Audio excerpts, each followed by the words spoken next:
You know what? We almost don't even need to. For those of you who welcome to Coffee Talk, by the way, everybody. And a little behind the scenes, we usually clap to start because it's a video production thing, right? You get a loud snap. It helps make sure your audio and your images are aligned. Yeah. And I was thinking as I did it today, with the sounds of pickleball over my shoulder, do I even need it? Hopefully you can hear it. We're up at Andors Road today, where we hope to see you on Saturday at 2 o'clock. Yes. Because we're looking forward to playing some pickleball together, some ball hockey in the hall behind us. We'll have some indoor activities, maybe some table, I shouldn't say maybe. We're going to have some table games and some coloring pages, so if you just want to sit and relax. If the weather turns inclement, which could happen. Yeah. I love that we're filming on a day where I don't know if you can see the really dark clouds behind us. It's coming in. We're racing to get to you right now. Absolutely. But sorry. Yes. Did you know it's May the 4th? Oh, that's right. When this comes out, we're happy for Star Wars fans happy Star Wars everywhere. Day. Yeah. I was so focused on actually asking you, Jeff, what significant historical event happened at 10 after 4 in the morning on May 3rd? 10 after 4 in the morning on May 4:10 a.m. May 3rd. I don't know. I don't either, but for some reason, someone in my neighborhood was lighting off fireworks at 4:10 a.m. on May 3rd. I wake up and I'm like, hear the bang, bang, bang, bang, bang, bang, bang. It's like pickleball, but way more intense. And I'm going, what in the world is happening? So I can't figure out, did lightning strike someone's shed that was full of fireworks or what, or who was up? But clearly it must be something important to celebrate with fireworks. But, no kidding. Huh. I mean, it was just one of those days. So, and then we're getting ready this morning, and Sheena's off to work early. Thunder and lightning. Yeah, it's what? Well, welcome to spring in the Okanagan. You never know what you're going to get. But we do know. It could be raining at your house and sunny at mine. Right. So you might be on Saturday afternoon sitting at home going, "Ooh, I don't know, the weather might not be." Come on down. It could be beautiful. It could be like Hawaii over here and miserable at your house. So we just want to come and hang out. Well, it's looking better. Every day I look at it, it's looking a little better for the afternoon. So you're saying the future is looking better and positive. Which is that sounds familiar, doesn't it? It sounds like maybe because in Sunday morning our passage in Mark was future leaning, and sometimes we look ahead to the future and we go, oh no, it's all bad, it's doom and gloom, and Jesus kind of said what, let's hit pause on that, time out, let's just think, because what was he saying, that he doesn't even necessarily know everything. Well, which is a weird thing, which right? Which is really weird, because we're like, he's the Son of God, doesn't he know everything? Yeah. So, Jeff, what was, I guess, the most surprising thing for you about the passage as you studied it? Yeah. Well, I guess it was that there was kind of two parts. The disciples asked Jesus. So this is all of Mark 13. We covered verses 14 through the end. Oh, no, 24 through the end on Sunday. But the whole passage is the disciples are asking Jesus, because he says the temple is going to be destroyed, and they're like, what? That's the end of the world. When is this going to happen? What's going to be the sign? And Jesus doesn't focus on the signs. He said they're asking for a sign. How are we going to know? How can we determine when this is going to happen and be ready? And he says, you know what? To be ready, you got to recognize it is going to be bad. There's going to be deceivers. There's going to be natural disasters. There's going to be wars. That's all stuff that happens in a sinful world, right? And so a lot of times I hear people saying, oh man, it's getting bad. We got wars, we got natural disasters. And it's like, no, he said there's going to be those things. That's always happened in a sinful world.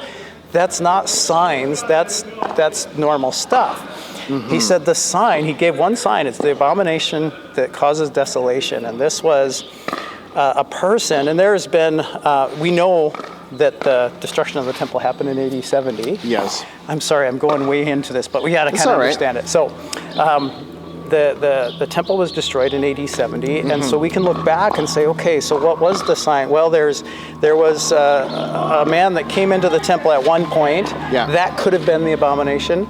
But then there's a group that came into the temple at another point, and we're using it for, and so that we don't really know what Jesus was referring to, but the first disciples would have known. Like he said, when you see this, you will know. And so, but the point wasn't necessarily that be ready for the sign. That's not what he said. He's just like, you asked for a sign, here's the sign. But when the temple is being destroyed, don't run to it and try to save it. Don't try to run to it for safety. It's not the place anymore, right? And so that was the big thing. Like, the temple no longer is the central place, the temple building. Yeah. We are now the temple, right? Jesus was the firstborn of the temple, and then we join into the temple when we join into his death, when we ask him to forgive us, when we say no to our life and say yes to his that he gives us, right? Anyways, then he separates that because they would be thinking, this is the end of the world. And he's like, no, there's going to be a time after that when I will return. And he doesn't say when, and he says, I don't even know when. So don't be looking for trying to figure it out.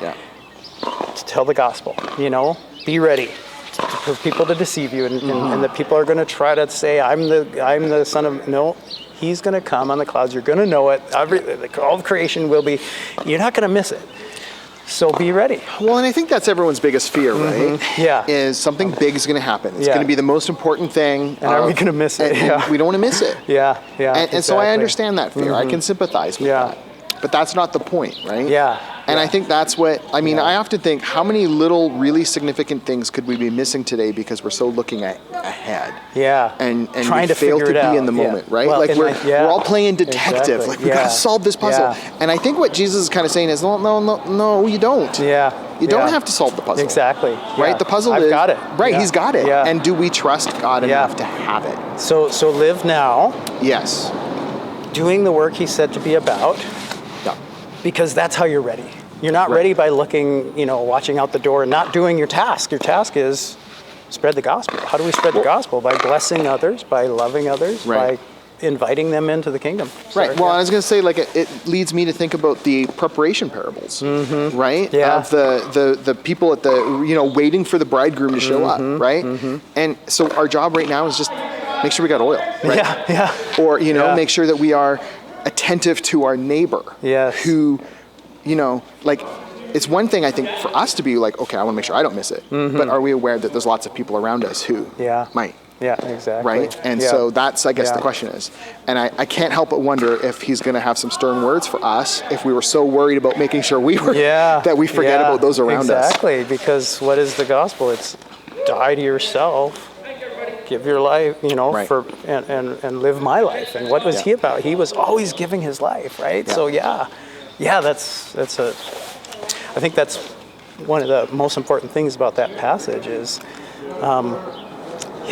just be ready that it's going to be tough, and live for me through it all. I will be faithful. So you be faithful, right? And I'll be faithful even when you're not, but and I think what's so hard, I think, for us too is to realize that the signs he gives, like you said, AD 70. And it blows my mind that, wait, the disciples were on the other side of that. And so for them, they're looking ahead. They have no idea what's coming. And sometimes I think we put ourselves in the disciples to go, we don't know what's coming. We're still looking ahead. And it's like, well, no, maybe it did happen. And maybe we can just go, hey. God's got it. We can chill and relax. And so I think that's sometimes what makes those passages even harder. As we think it's still future, but maybe it's not. Well, but part of it is the second part, but that's the part that he doesn't give a sign for. He just says, you'll know. All of creation will be disrupted because, and so. And if God's in us instead of a temple, how much more prepared can we be? If the preparation isn't, make sure you're doing it. It's like, do you have me? Are you trusting me? Are you following and obeying me? That's the important part, right? And following and obeying him is telling other people about him, in our words and actions. So. I don't know. I think we've kind of. I think we kind of rehash it. If you missed Sunday, then there you go. There was the sermon in a couple minutes, or whatever it was. Love it. I'd look up at the plane right now, but I am crying not because I'm chopping onions, because I'm squinting at the sun. But hey, if only Saturday would be this sunny out, we'd have a great day. But you know what? It'll be a good day no matter what, because you're going to be there and you're going to join us 2:00 here and up on Andors Road at the community hall, where there's the sport court and the pickleball courts and the We're kitty corner to Nestor's Market. If you don't know where we are, this is it. And there's a playground on the other side of the building. Playground on the other side of the building. There's and lots to swings and soccer field, and this is such a cool community center. Yeah. I can't imagine how much more vibrant it's going to be. Like I look across the street and there's cranes. There's so much going on in our town. Yeah. But we and great to be a part of it. Yeah. And so we just want to make sure we're out and about. And so come join us Saturday. And if we don't see you then, we'll see you Sunday.